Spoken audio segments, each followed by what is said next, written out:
Telestai here. It's Thursday, May 14th, 2020, and I'm sorry ahead of time for my voice, but the Lord has laid a lot on my heart, so I've got to start pumping these out. We're going to hop back into the In Search Of series. Today's word is going to be gold. Strong's Concordance 5557 and 5553. 5557 is Chrysos, gold, anything made of gold, a gold coin.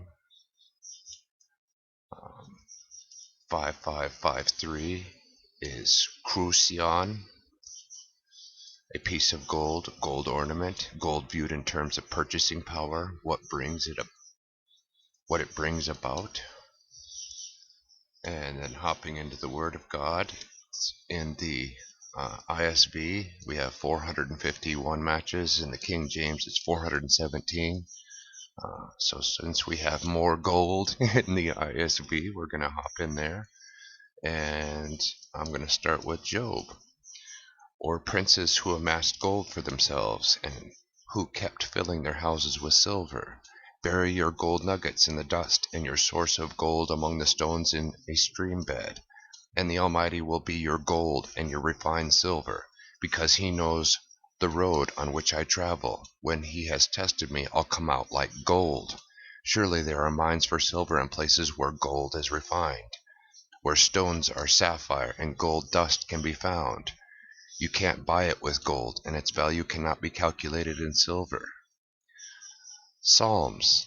They are more desirable than gold, even much fine gold. They are sweeter than honey, even the drippings from a honeycomb. You go before him with wonderful blessings, and put a crown of fine gold on his head. May he live long and be given gold from Sheba, and may prayer be offered for him continually, and may he be blessed every day. Their idols are silver and gold, crafted by human hands. Instruction that comes from you is better for me than thousands of gold and silver coins. I truly love your commands more than gold, including fine gold. The idols of the nations are silver and gold, worked by the hands of human beings. Proverbs.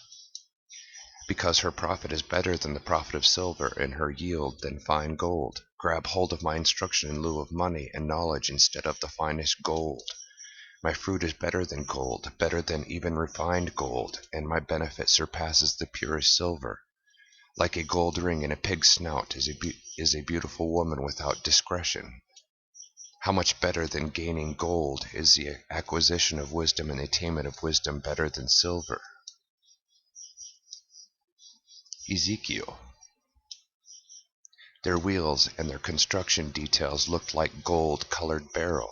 Each wheel was identical in form to the others, and they appeared to have been constructed and designed as if one wheel were within another. They'll fling their silver into the streets, and their gold will be cast away as impure. Their silver and gold won't be able to deliver them during the time of the Lord's wrath. They won't be able to satisfy their appetites or fill their stomachs, because their iniquity has tripped them up. You were adorned with gold, silver, clothing of fine linen, silk, and embroidery. You ate food from the finest flour, honey, and olive oil. You were exceedingly beautiful, attaining royal status. You also took your fine jewelry, including my gold and my silver that I have given you. Then you made for yourself male images and had sex with them. Your wisdom and understanding brought you phenomenal wealth. You've brought gold and silver into your treasuries. Daniel. The statue had a head made of pure gold, with its chest and arms made of silver, its abdomen and thighs made of bronze. Then the iron, the clay, the bronze, the silver, and the gold were broken into pieces together and became like chaff from a summer threshing floor that the breeze carries away without leaving a trace. Then the rock that struck the statue grew into a huge mountain and filled the entire earth. Now just as you saw that the stone was cut out of the mountain without human hands, and that it crushed the iron, bronze, clay, silver, and gold to pieces, so also the great God has revealed to the king what will take place after this. Your dream will come true, and its meaning will prove trustworthy. Under the influence of wine, Belshazzar ordered the gold and silver vessels his grandfather Nebuchadnezzar had taken from the temple in Jerusalem be brought in so the king, his officials, his wives, and his mistresses could drink from them. As ordered, they brought in the gold vessels that had been taken from the sanctuary of God's temple in Jerusalem. The king, his officials, his wives, and mistresses drank from them. As they drank the wine, they praised gods of gold, silver, bronze, iron, wood, and stone.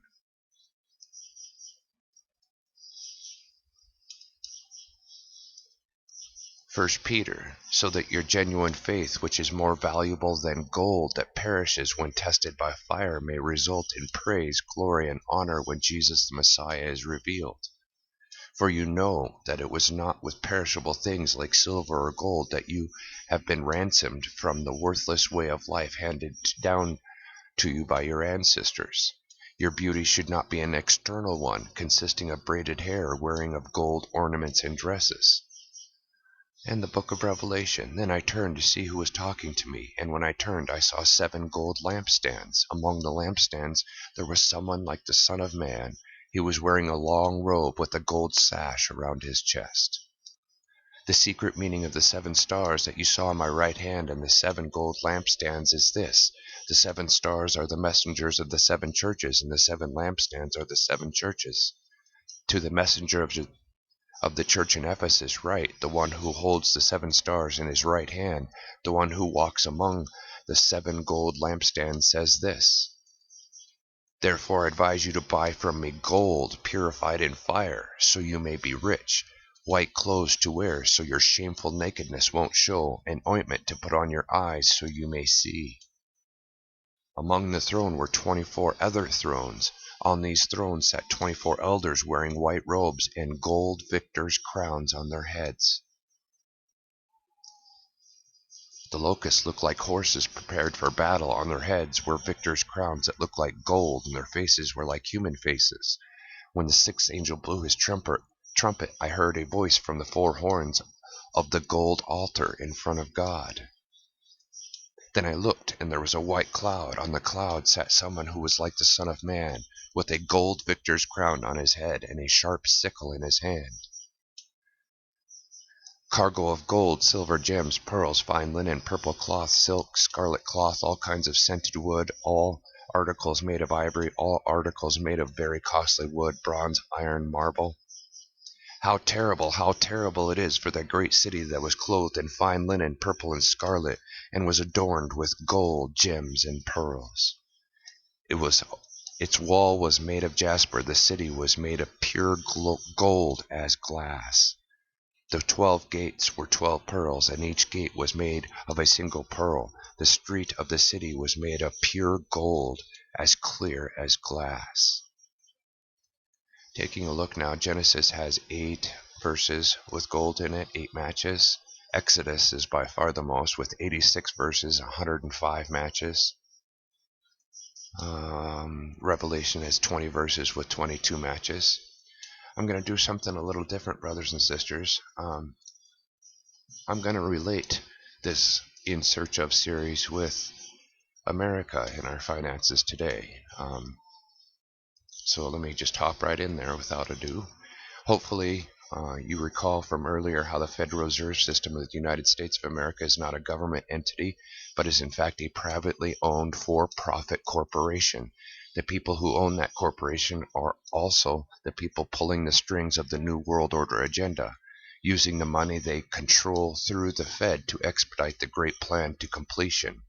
It is not a coincidence that the Fed is owned by the Illuminati and their minions.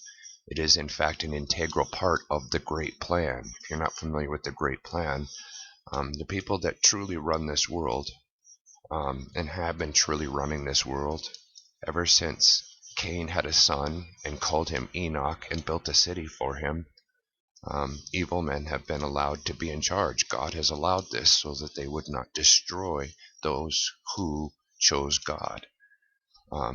Because we see Cain killed his brother, and in order for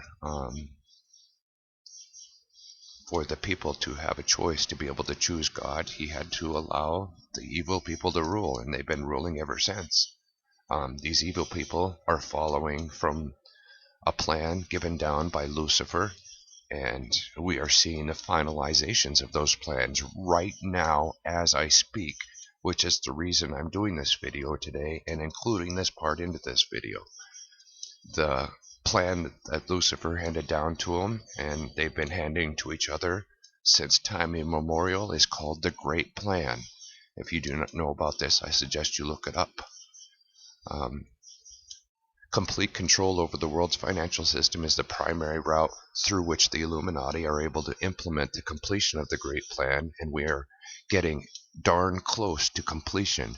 If they're able to get this tyrannical one world government fully in place, it literally sets the clock in motion for the arrival of the Antichrist, King Nimrod 2.0, and quite literally the end of the world as we know it. Even if you consider yourself an atheist, the agenda the proponents of the Great Plan follow is precisely spelled out for all humanity in biblical prophecy. It's unfolding right before our very eyes. Now, money is power, and when you have governmental authorization to create unlimited amounts of money, you can literally create unlimited amounts of power out of thin air. By a numerical entry on a computer screen, the Illuminati can legally create as much money as they want. Since the Illuminati, took us off the gold standard in 1933, they have in fact had the power to create as much money as they want. And it is legally sanctioned by our Illuminati corrupted federal government. The amount of money they control is astounding. Every year we see a report come out of the 100 richest people in the world. This is a bogus report, brothers and sisters. Okay, this is a bogus report. This doesn't include the Morgans, the Rothschilds, the Rockefellers. Okay, these people had hundreds of trillions of dollars before the 1900s even started. And if you think that it was paper money they were storing up, you've been blinded and fooled. They have been storing and amassing gold, silver, land.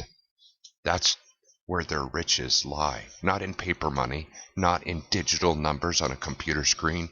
Gold, silver, land.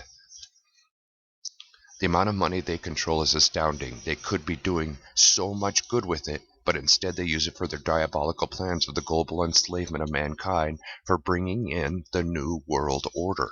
It is critical for you to understand how the banking system in our country and the world really works.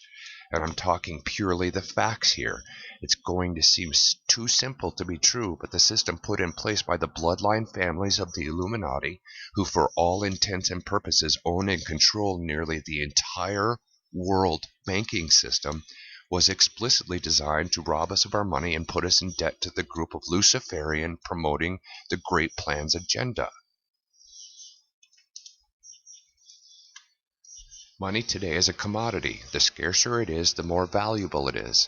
The more of it that is printed or created by entering the amounts onto a computer screen, the less it is worth. It is very simple math.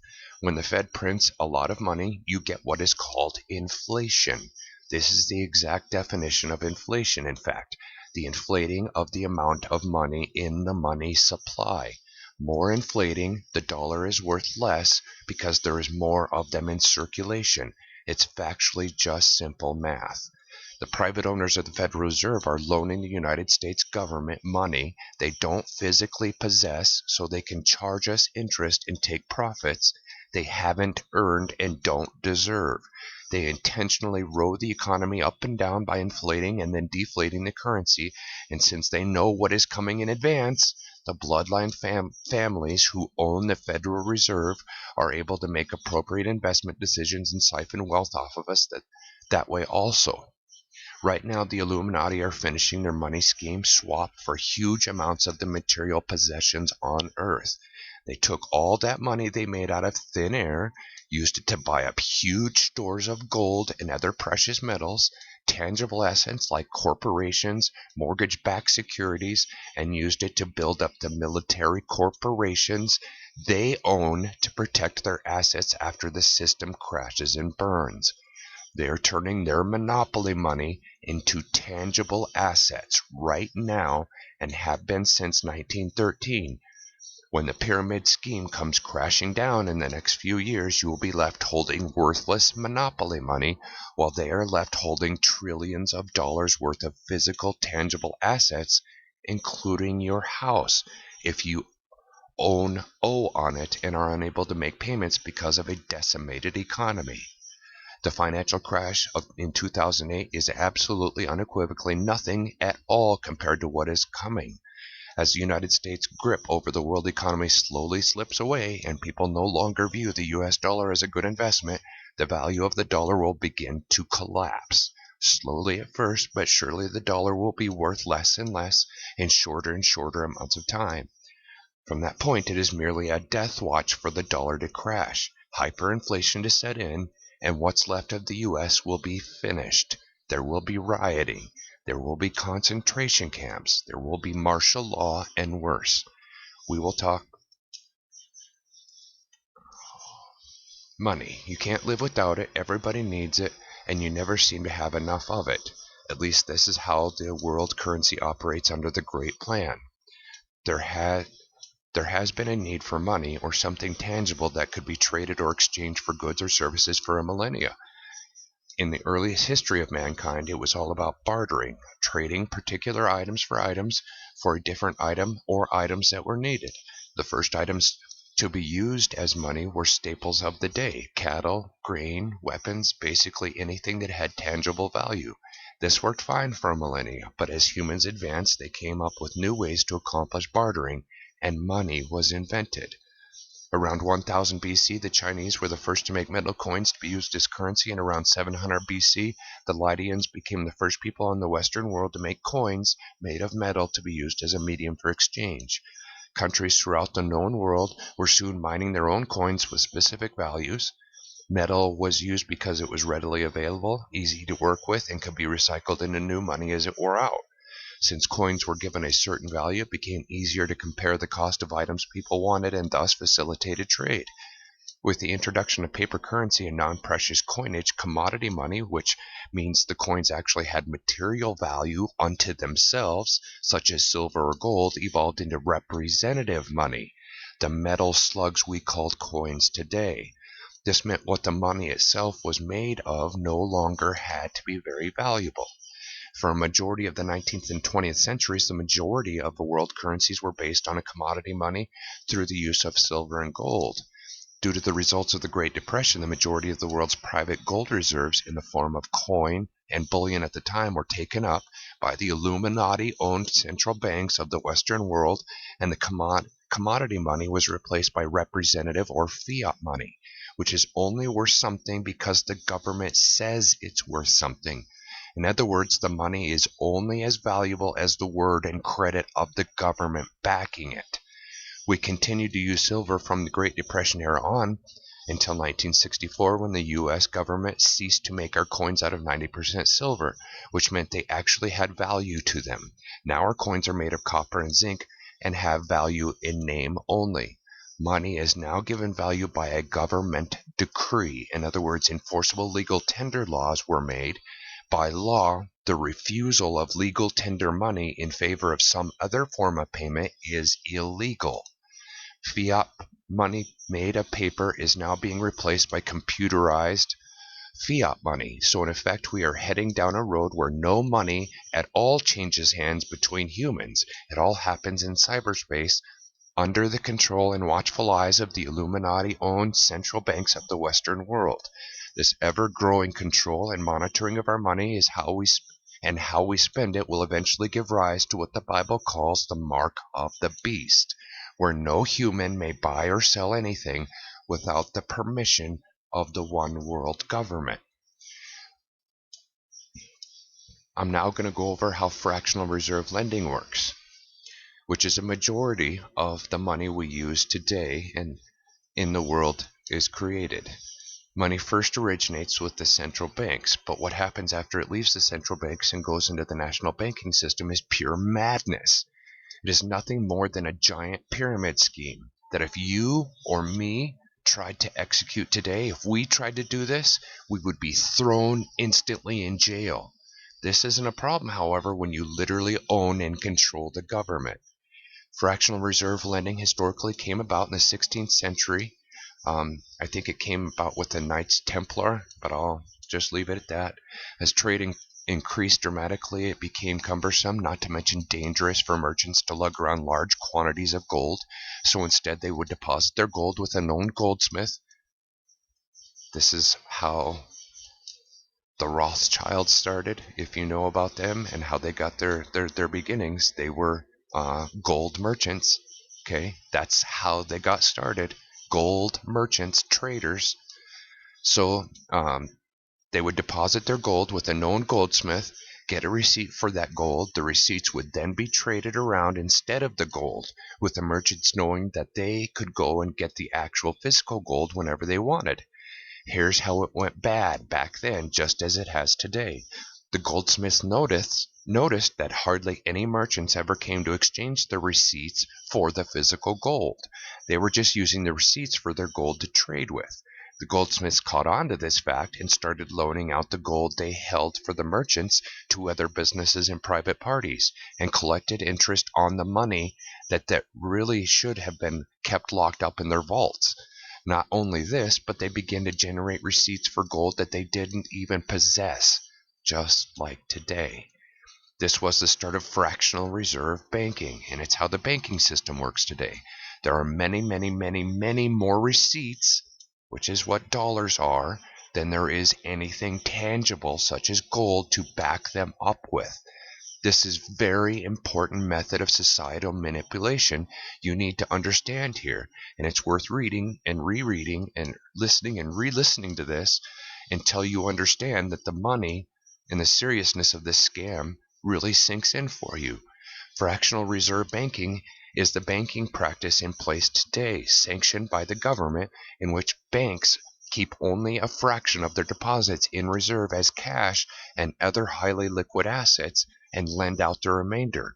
This fraction they keep is in the vault is usually only about 10% of total deposits.